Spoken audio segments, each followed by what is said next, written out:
Hey guys, Phil here at Woods Tree Farm. Thanks for checking us out today. We are wrapping up fall planting, and what a difference a day makes. This is just how it typically goes here in Central Virginia when the seasons change. Yesterday was 80 degrees. We were out here sweating.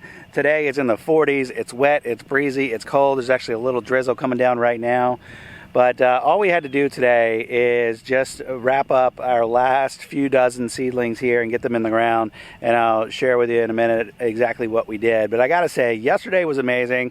I actually didn't mention this in the video that I just published. The last video I published where I showed the planting, just because it slipped my mind. But we actually had a visitor yesterday to the farm when we were doing the planting. The McCoy family came from Raleigh, North Carolina and helped with planting, which is just awesome.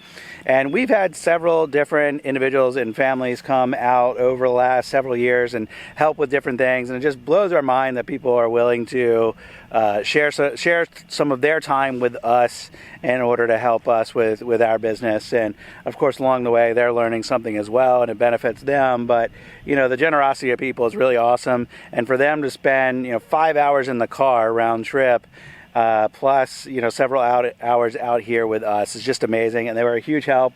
And the McCoy family is looking to start a Christmas tree farm of their own down in North Carolina, and they were just looking to come up here and learn a little something. So I'll throw that out there, obviously, as a big thank you to Daniel and your family. Thanks a lot. You guys are awesome. But for anybody else out there who wants to learn about this business, I think visiting farms and getting hands-on is the best way to do that, and that's something we did not really do any of when we started, and we should have. Put that out there. So yeah, we would have learned so much if we just spent some more time on some farms before we bought the property and before we got started. But oh well, live and learn, right? So anyway, all we got to do today is get our smallest seedlings in the ground. Yesterday, as we were planting with the planter, we were pulling aside the smallest seedlings and not putting them in the ground, because what we found is that the smallest ones, one, they quickly get lost in the grass and weeds usually in our past experience, and two, the survival rate just isn't all that great. So what we're going to try this year for the first time is putting all of those smallest seedlings in a transplant bed. And I didn't do anything crazy for the transplant bed. All we did was just till up some soil, some fresh ground, some previously uncultivated ground here on the farm, and we dug a little hole and we put each tree in. So pretty straightforward. Big thanks to actually my neighbors who came out and helped put these in the ground here today. They're awesome. I let them borrow my log splitter. They came out and planted some trees. So I think that's a fair trade.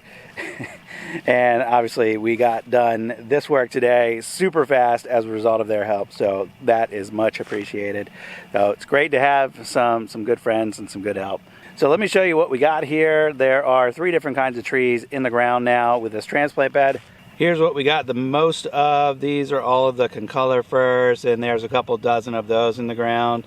Now, not all of these are terribly small. Some are actually a pretty decent size, but some of them just have like an odd shape already, or they don't have a top, or they have multiple tops. So we just figured so we could keep a closer eye on them if they're in a transplant bed, so we put them up here.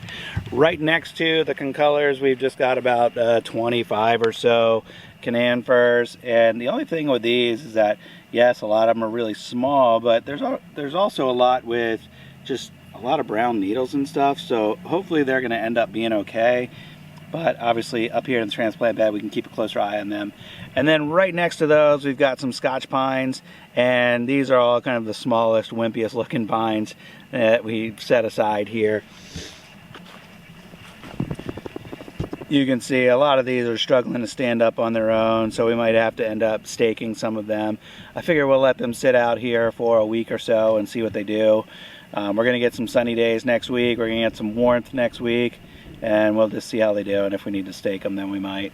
Alright, so that is the transplant bed. We've never done this before. I think I've mentioned that already. So if you guys have any questions, comments, feedback, thoughts, ideas, experience to share about transplant beds, we're always open to hearing that kind of stuff, because we're just winging it. And we'll hopefully be able to keep a close eye on these trees here, keep them well fed, well watered, and will increase the survival rate of these tiny seedlings here their first couple years. And then once they're a good size, we'll pull them up and use them to fill in elsewhere throughout our fields. So that's all for today, guys. Thanks for watching. If you got any questions or comments, leave those below. Give this video a like. And if you want to support us another way, we've got shirts, hats, hoodies, and t-shirts and other things for sale on our website. I'll drop a link to that down below this video's description. Thanks for watching, guys. I'll see you on the next one. Bye-bye.